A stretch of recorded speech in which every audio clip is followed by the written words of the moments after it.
Chapter 11. Cursed be my tribe if I forgive him. Shylock. The Indian had selected for this desirable purpose one of those steep pyramidal hills which bear a strong resemblance to artificial mounds, and which so frequently occur in the valleys of America. The one in question was high and precipitous, its top flattened as usual, but with one of its sides more than ordinarily irregular. It possessed no other apparent advantage for a resting place than in its elevation and form, which might render defense easy and surprise nearly impossible. As Hayward, however, no longer expected that rescue which time and distance now rendered so improbable, he regarded these little peculiarities with an eye devoid of interest, devoting himself entirely to the comfort and condolence of his feebler companions. The Narragansetts were suffered to browse on the branches of the trees and shrubs that were thinly scattered over the summit of the hill, while the remains of their provisions were spread under the shade of a beech that stretched its horizontal limbs like a canopy above them.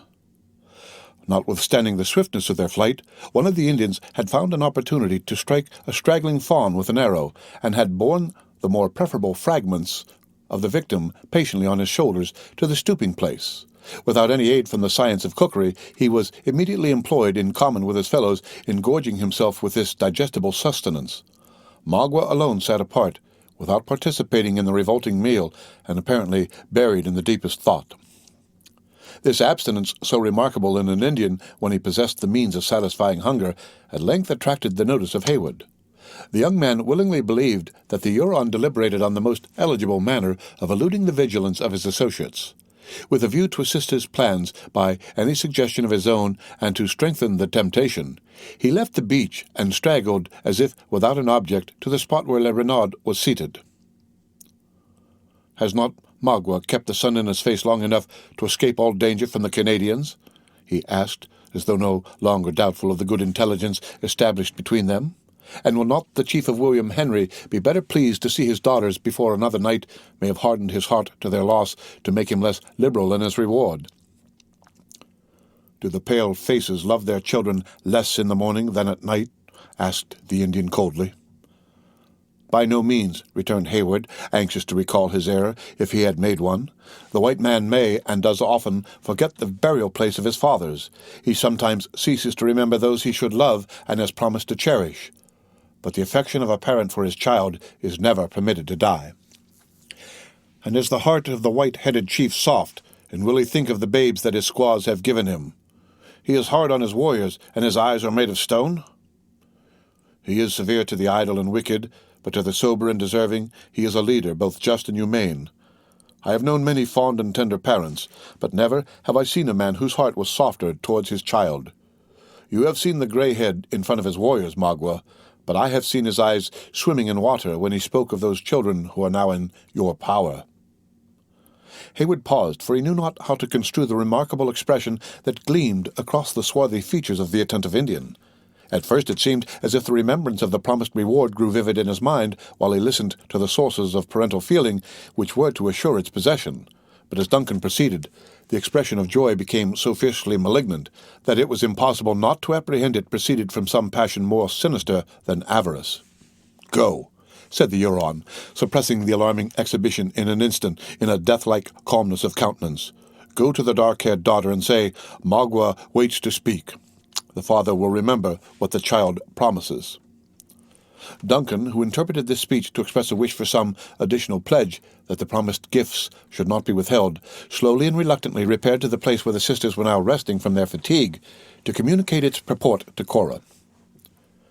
"You understand the nature of an Indian's wishes," he concluded, as he led her toward the place where she was expected, "and must be prodigal of your offers of powder and blankets.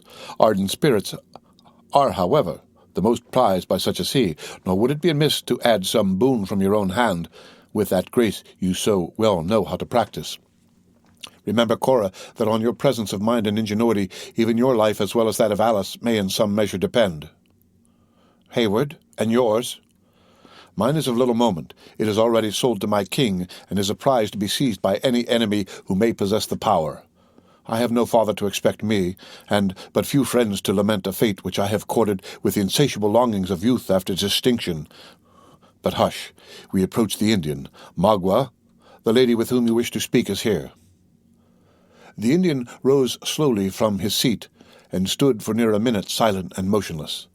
He then signed with his hand for Hayward to retire, saying coldly, "When the Huron talks to the women, his tribe shut their ears." Duncan, still lingering, as if refusing to comply, Cora said with a calm smile, "You hear, Hayward, and delicacy at least should urge you to retire. Go to Alice and comfort her with our reviving prospects." She waited until he had departed, and then turned to the native with the dignity of her sex in her voice and manner. She added, "What would Le Renaud say to the daughter of Monroe?" "Listen," said the Indian, laying his hand firmly upon her arm, as if willing to draw her utmost attention to his words, a movement that Cora as firmly but quietly repulsed by extricating the limb from his grasp. "Magua was born a chief and a warrior among the red Hurons of the lakes. He saw the suns of 20 summers make the snows of 20 winters run off in the streams before he saw a pale face, and he was happy. Then his Canada fathers came into the woods and taught him to drink the fire water, and he became a rascal. The Hurons drove him from the graves of his fathers as they would chase the hunted buffalo. He ran down the shores of the lakes and followed their outlet to the city of Cannon. There he hunted and fished till the people chased him again through the woods and into the arms of his enemies. The chief who was born a Huron was at last a warrior among the Mohawks." "Something like this I had heard before," said Cora, observing that he paused to suppress those passions which began to burn with too bright a flame, as he recalled the recollection of his supposed injuries. "Was it the fault of Le Renaud that his head was not made of rock? Who gave him the fire-water? Who made him a villain? 'Twas the pale faces, the people of your own colour." "And am I answerable that thoughtless and unprincipled men exist, whose shades of countenance may resemble mine?" Cora calmly demanded of the excited savage. "No. Magua is a man and not a fool. Such as you never opened their lips to the burning stream. The Great Spirit has given you wisdom. What then have I to do or say in the matter of your misfortunes, not to say of your errors?" "Listen," repeated the Indian, resuming his earnest attitude. "When his English and French fathers dug up the hatchet, Le Renaud struck the war-post of the Mohawks and went out against his own nation. The pale faces have driven the red skins from their hunting grounds, and now when they fight, a white man leads the way. The old chief at Horican, your father, was the great captain of our war party. He said to the Mohawks, 'Do this, and do that,' and he was minded. He made a law that if an Indian swallowed the fire-water and came into the cloth wigwams of his warriors, it should not be forgotten. Magua foolishly opened his mouth, and the hot liquor led him into the cabin of Monroe. What did the grey head let his daughter say?" "He forgot not his words and did justice by punishing the offender," said the undaunted daughter. "Justice?" repeated the Indian, casting an oblique glance of the most ferocious expression at her unyielding countenance. "Is it justice to make evil and then punish for it? Magua was not himself. It was the fire-water that spoke and acted for him. But Monroe did believe it. The Huron chief was tied up before all the pale-faced warriors and whipped like a dog." Cora remained silent, for she knew not how to palliate this imprudent severity on the part of her father in a manner to suit the comprehension of an Indian. "See," continued Magua, tearing aside the slight calico that very imperfectly concealed his painted breast. "Here are scars given by knives and bullets. Of these a warrior may boast before his nation. But the greyhead has left marks on the back of the Huron chief that he must hide like a squaw under this painted cloth of the whites." "I had thought," resumed Cora, "that an Indian warrior was patient, and that his spirit felt not and knew not the pain his body suffered." "When the Chippewas tied Magua to the stake and cut this gash," said the other, laying the finger on a deep scar, "the Huron laughed in their faces and told them women struck so light. His spirit was then in the clouds. But when he felt the blows of Monroe, his spirit lay under the birch. The spirit of a Huron is never drunk. It remembers forever. But it may be appeased. If my father has done you this injustice, show him how an Indian can forgive an injury and take back his daughters. You have heard from Major Hayward." Magua shook his head, forbidding the repetition of offers he so much despised. "What would you have?" continued Cora, after a most painful pause, while the conviction forced itself on her mind that the too sanguine and generous Duncan had been cruelly deceived by the cunning of this savage. "What a Huron loves, good for good, bad for bad." "You would then Revenge the injury inflicted by Monroe on his helpless daughters? Would it not be more like a man to go before his face and take the satisfaction of a warrior? The arms of the pale faces are long, and their knives sharp, returned the savage with a malignant laugh. Why should Le Renard go among the muskets of his warriors when he holds the spirit of the grey head in his hand? Name your intention, Magua, said Cora, struggling with herself to speak with steady calmness. Is it to lead us prisoners to the woods, or do you contemplate even some greater evil? Is there no reward, no means of palliating the injury and of softening your heart? At least release my gentle sister, and pour out all your malice on me, purchase wealth by her safety, and satisfy your revenge with a single victim.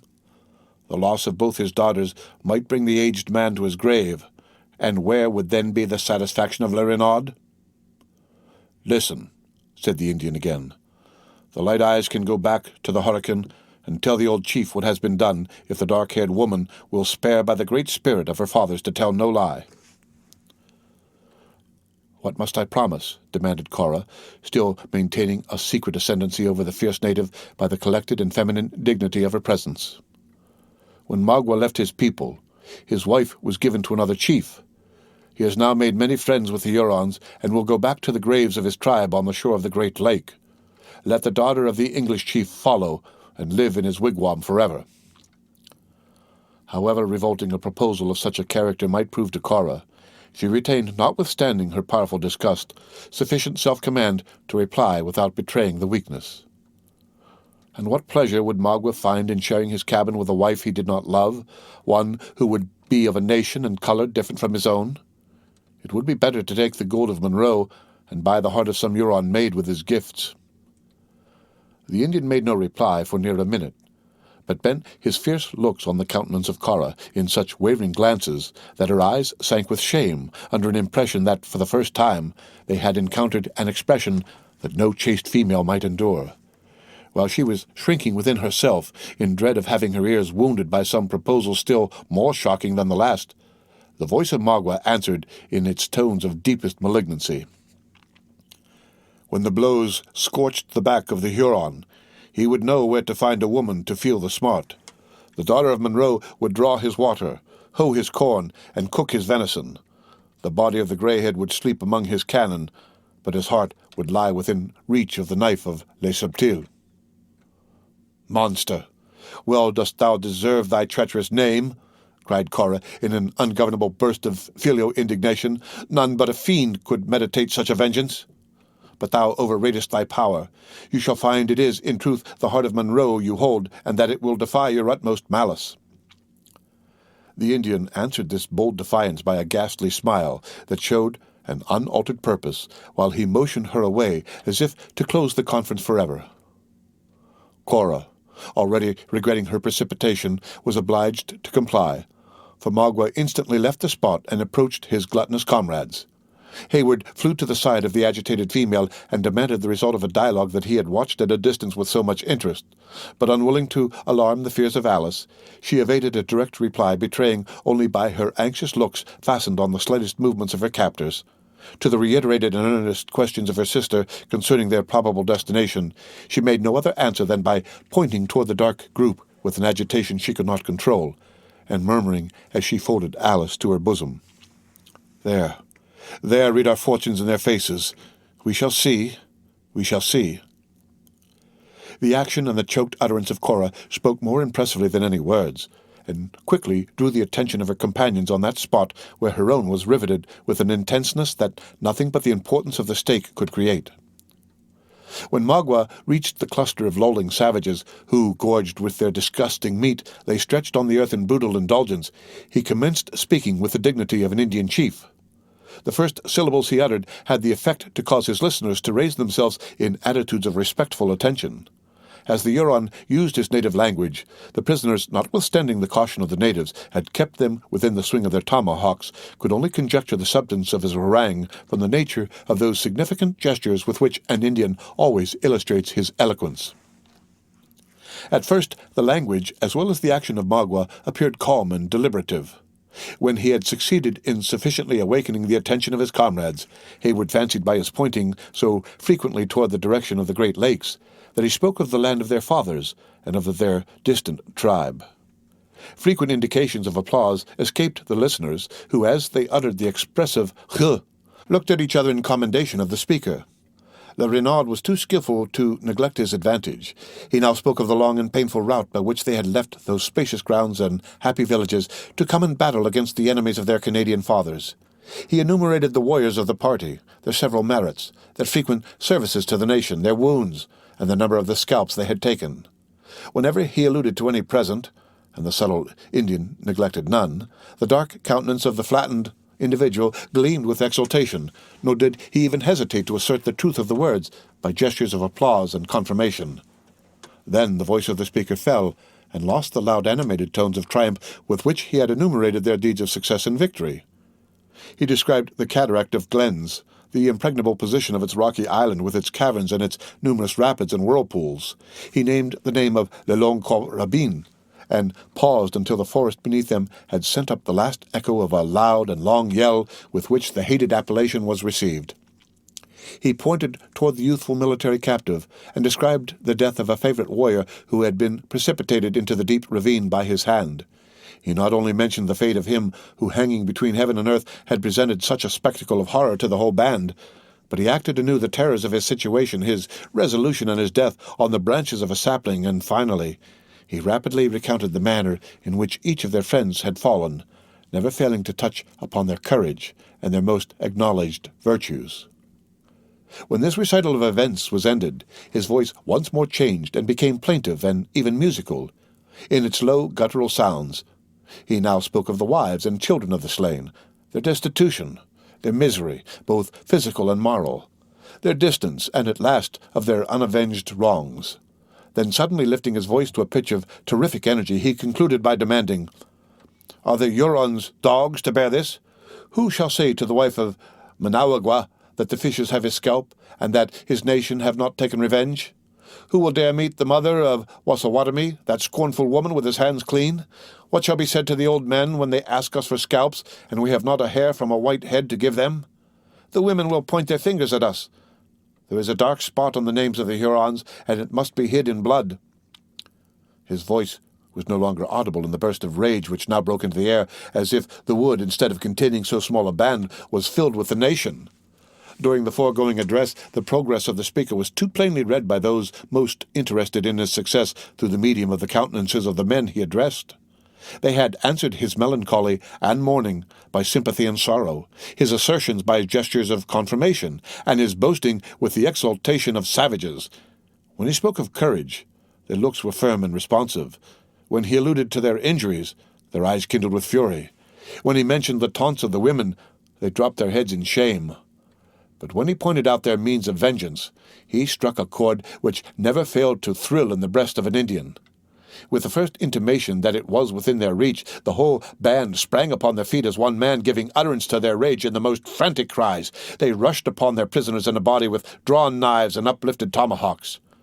Hayward threw himself between the sisters and the foremost, whom he grappled with a desperate strength that for a moment checked his violence.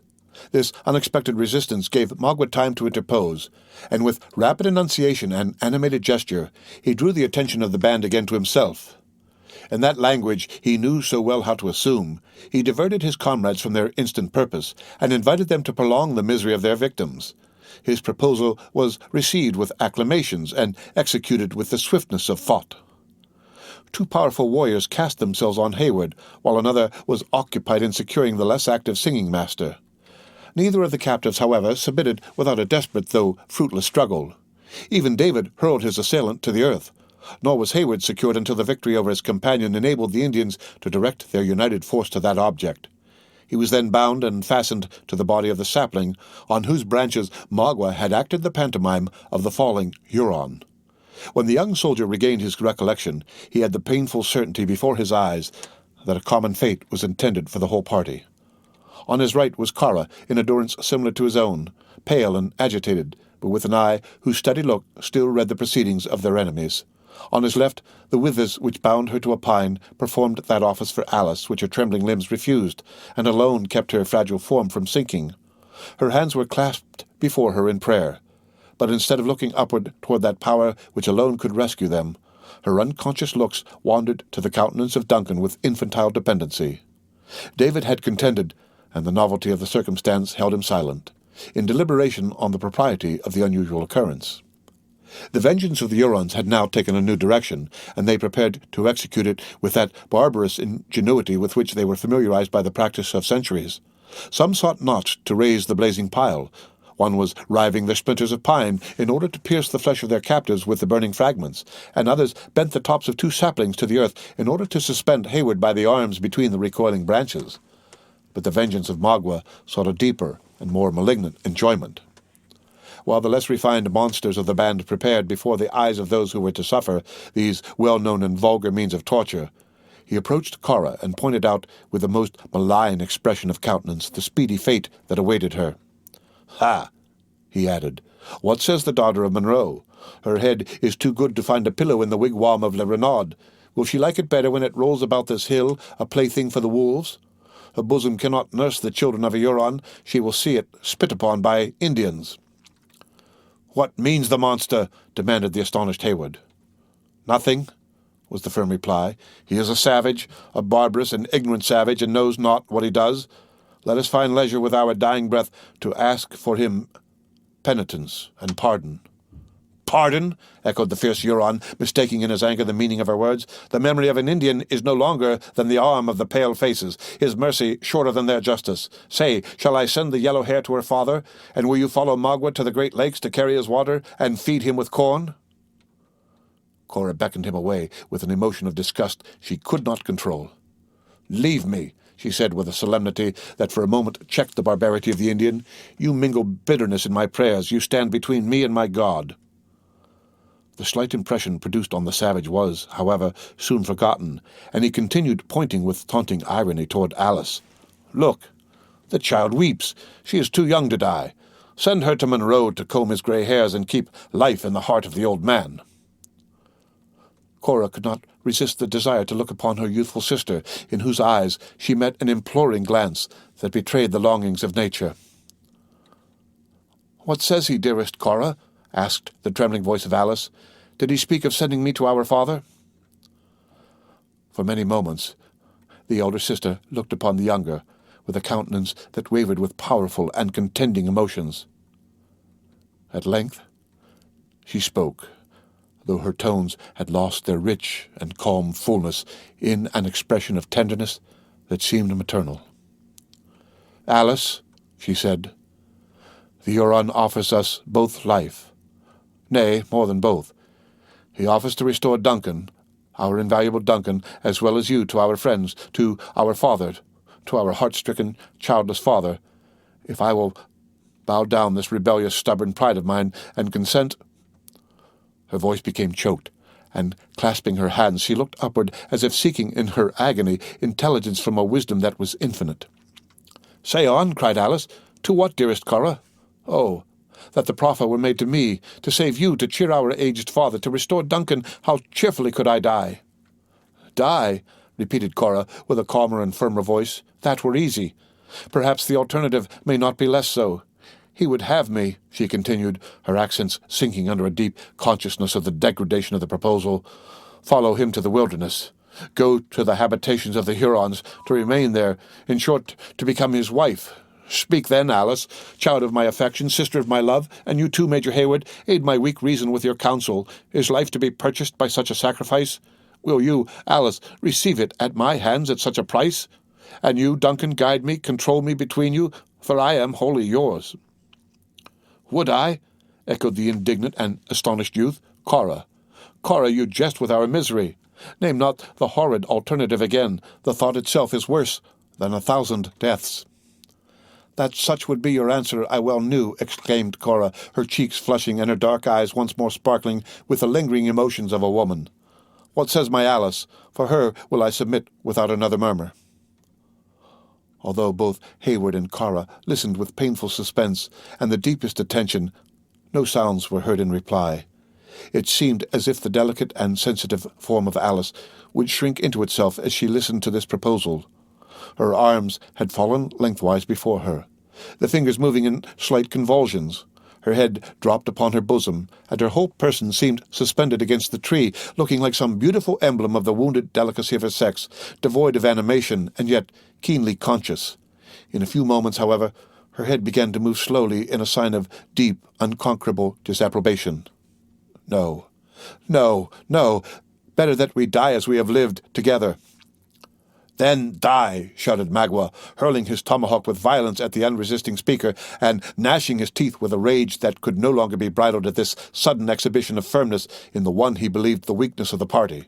The axe cleaved the air in front of Hayward, and, cutting some of the flowing ringlets of Alice, quivered in the tree above her head. The sight maddened Duncan to desperation.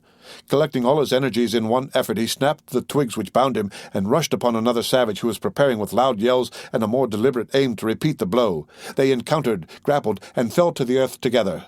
The naked body of his antagonist afforded Hayward no means of holding his adversary, who glided from his grasp and rose again with one knee on his chest, pressing him down with the weight of a giant.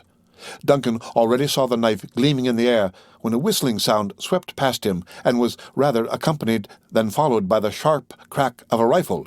He felt his breast relieved from the load it had endured.